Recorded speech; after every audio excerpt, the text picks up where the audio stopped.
Good afternoon. You're watching Business World Live. I'm Jess de Los Santos. Let's have a look at how the local bourse closed today, Tuesday.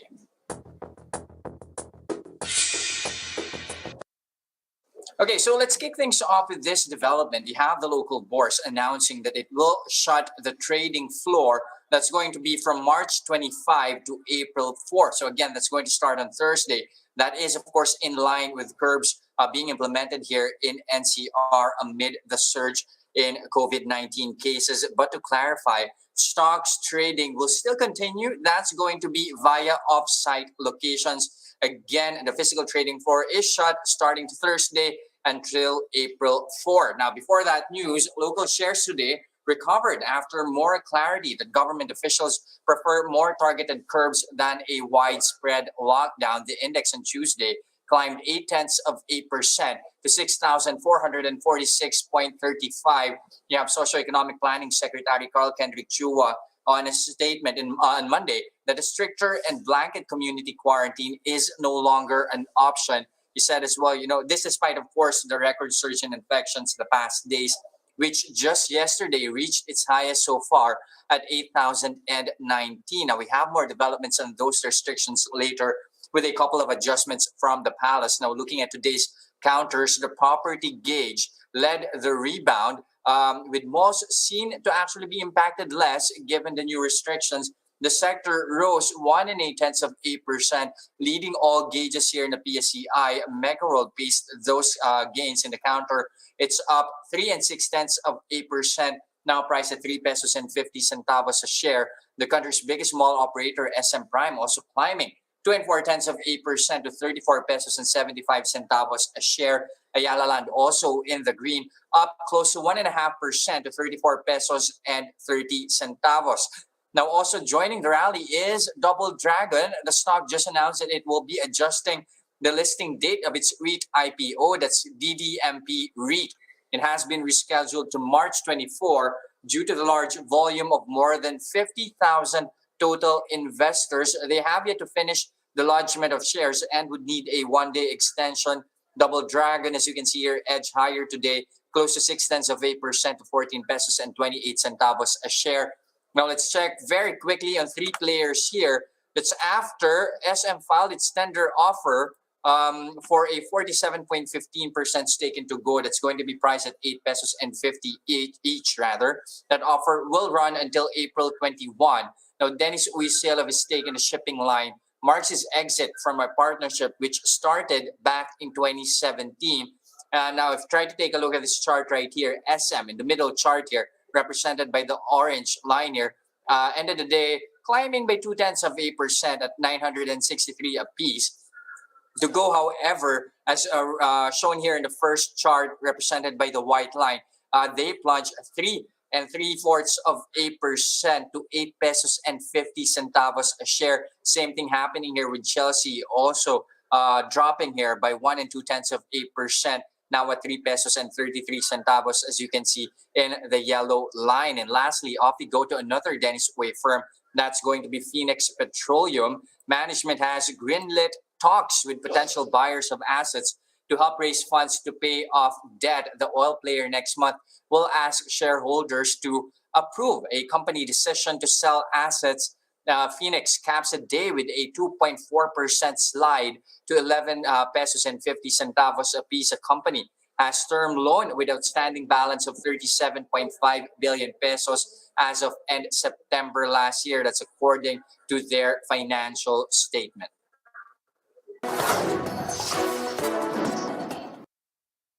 Here are other headlines we're keeping our eyes on. Malacanang takes back its order allowing limited operations in gyms and spas. For the next 2 weeks, businesses of such nature will be closed. Palace spokesman Harry Roque says apart from gym and spas, internet cafes are also included in the 2-week temporary ban in NCR Plus areas. The 14-day bubble in NCR, Laguna, Cavite, Rizal, and Bulacan seeks to curb rising infections. Now, local government units were initially given the discretion to set the operational capacity in these non-essential establishments. But Roque says Metro Manila mayors have agreed to keep them closed. NEDA flags 700 million pesos worth of lost wages each day under a general community quarantine. Socioeconomic Planning Acting Secretary Carl Chua says while the 2-week bubble may have benefits in managing the country's current case surge, there are likewise economic repercussions. In today's palace briefing, Chua says tighter restrictions could prevent up to 260,000 new cases and over 4,000 additional deaths. But at the same time, this could mean at least 2 billion pesos in lost income for NCR per day. Chua notes this could translate to 58,000 more individuals or people experiencing hunger due to the lost job opportunities. An additional 120,000 Filipinos may also be unemployed. Chua previously sought to loosen restrictions nationwide to push for further reopening just before cases spike. NEDA has also backed granular lockdowns to keep industries open and business afloat.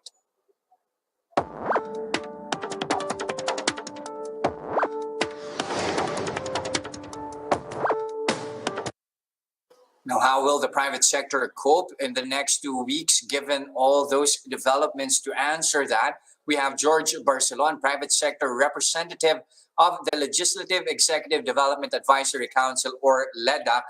Good afternoon, Sir George. Good afternoon, Jess, and to the televiewers. Okay, first off, of course, how is the private sector taking these new restrictions? Is it with the same level of concern that the industry had last year? Well, basically, yes. Because when the numbers shot up in the surges, we foresee that definitely there will be a granular or circuit break. But you know what's surprising is that I didn't see DOH with all their contact tracing give us some hint. Okay, and at the same time, some of this, if they knew ahead of time, could be mitigated. You notice that the high rise is like exponential from below 1,000 and shoot up to about 8,000 in a very short time. And I was just wondering, with all the contact tracing that we put in place, I think there are about at least 80,000 people hired to do contact tracing. There should be an indication of where it's happening, how can we mitigate it. Those that has initially showed sign of being infected should be brought to the quarantine center or isolation center, and that would reduce infection. But having said that, really it's the other side of the number is the morbidity, the death, the number of deaths. We're lucky in a way that so far the number are roughly hovering between 35 to 40. So it's a good sign. But I would think in the next 2 weeks, tataas na yan because there are more people infected. So this is what I meant, that the government should, with all the effort put in, can present the dashboard, okay, on what we should do. Well, I know that the MMDA got all the city mayors and CR mayors, and I'm sure they looked at it seriously and thought it best, to have this circuit breaker. But as what Acting Secretary Neda said, the unemployment and the poverty has gone up, and we could ill afford at this time. The first quarter, as was projected before, was hopefully it could be a single-digit negative. But the way it looks, we might be hovering more like close to a double digits reduction in economic activities. Okay, do I take it to mean, sir, that had it been that the contact tracing system was at least more efficient and that more data was presented, then a wider lockdown or wider restrictions or blanket restrictions could have been averted? I believe so. My point is that we know the COVID pandemic is with us, okay? But if we are just, we have this inherent fear, then it's bad. Then it can become a knee-jerk reaction. When the number goes up, sige, sarado agad. And social and economic lives are greatly affected. Disruption to job is also bad because the how many billions of revenue of salary that converts into consumption, and you can imagine again the downside for businesses because they don't have their consumer. So this is something that I think that both DOH and NEDA and the private sector can seriously look at it, and we're here really to help uh, Mhm. in the sense that we have visibility. Okay, I mean we have PCCI or even other business organization. They have their network on the grounds, and we have in PCCI we have about 90 more than 90% are MSMEs, and they are the hardest hit.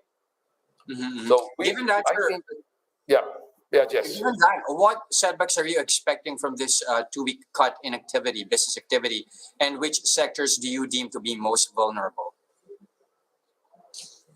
Well, I mean, they're cutting back on the restaurants, on the capacity, and that's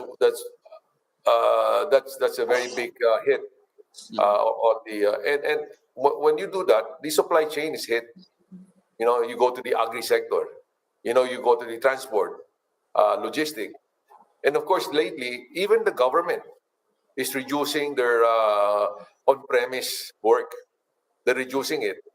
And again, if you have less walk-in consumer, the economy takes a hit also. So we're Mhm. expecting this time, even with the government coming in and also being asked to work from home, that would add some downside. Okay, now before we started the show here, you have the church just announcing today that it somehow will defy the ban on religious gatherings. Are we hearing any similar sentiment here from private players? Well, the private players for the longest time have been very disciplined. Okay, we follow all the guidelines that the government impose on us, and to say the least, uh, it has not proven itself that it works. Okay, the infection is only can only be mitigated if there are proactive steps taken. When I say proactive, it means that we should study how we can shorten the time of recovery of those who are infected. You know, if you can Mhm. reduce somebody who's sick from 5 days to 4 days and 4 days to 3 days, malaking bagay yun. You Mhm. know, I would tell you honestly, and I've been hearing this from friends and from reports of chamber. A lot of